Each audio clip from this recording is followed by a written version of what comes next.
So, hello. Hi. So my name's Rich. I'm Rich, and I'm not Rich. Hold on. So, my name's Rich. Got it. All right. And I will be interviewing you today. Perfect. And getting some ideas, kind of what got you in with the tornadoes and your journey. Okay. Right? So, let's start with your name and where you're from. I am Sierra, and I'm from DC. From DC. Oh, Born and wow. raised, Born yeah. and raised. From DMV area. Yep. Huh? Oh, wow. Yeah, I'm not going to tell you my age, but I've definitely lived there my whole life. And then I moved that's here fine. like 5 or 6 years ago. So Okay, I've been cool. between St. Pete, Tampa, Orlando, and now I'm back. Awesome, awesome. Now, what brings you back? Honestly, I miss the water. I'm definitely what we call like a fake beach bum because I work in corporate when I'm not working. I'm dancing, and when I'm not doing that, I'm at the beach. So I miss the water, but my boyfriend and I actually bought a house right before Helene hit. So I've been going through a lot of like trial and tribulations, rebuilding my house along with like working and dancing and stuff. But I feel like the tornadoes were kind of like a second home to me, like as soon as I found the girls.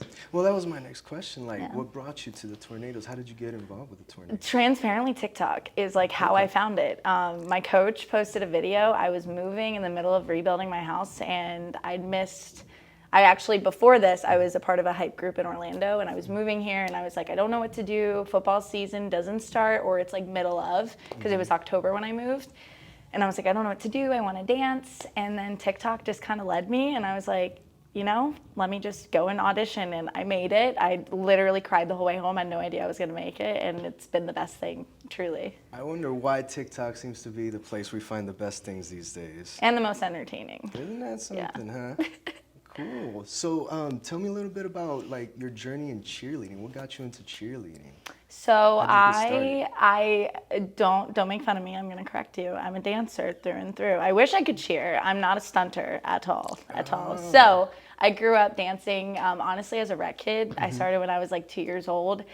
And then my parents actually they were well off, but it was me and two of my brothers. So I actually was able to work at the studio and put myself through competitive dance and extra lessons, drew all my costumes, all that shebang. So that was really cool. But honestly, I feel like it's kept me really disciplined.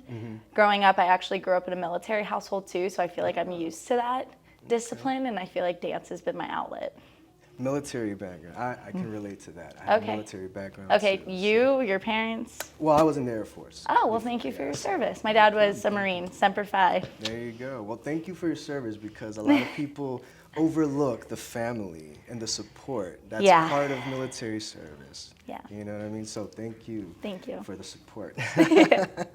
So tell me something unique about the Weather Girls. Like, what are the Weather Girls? What do you think, in your opinion, right?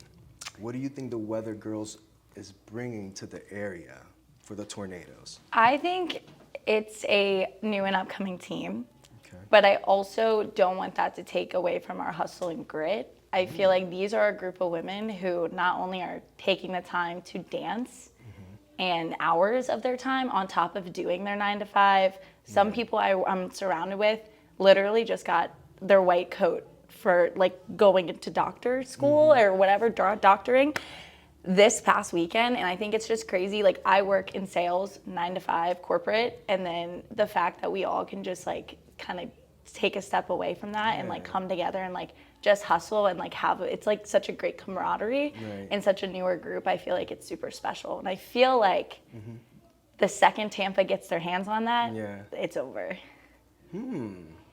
Okay. That's really good. Yeah, I like that. Okay. Tell me something. Do you have, when you're dancing, so you got a while dancing, do you have nicknames? Do you have personalities that people have placed on you through your career as dancing? I feel like because I grew up in DC, in my mind, I feel like dance is, very formal and like ballet, very like prim and proper.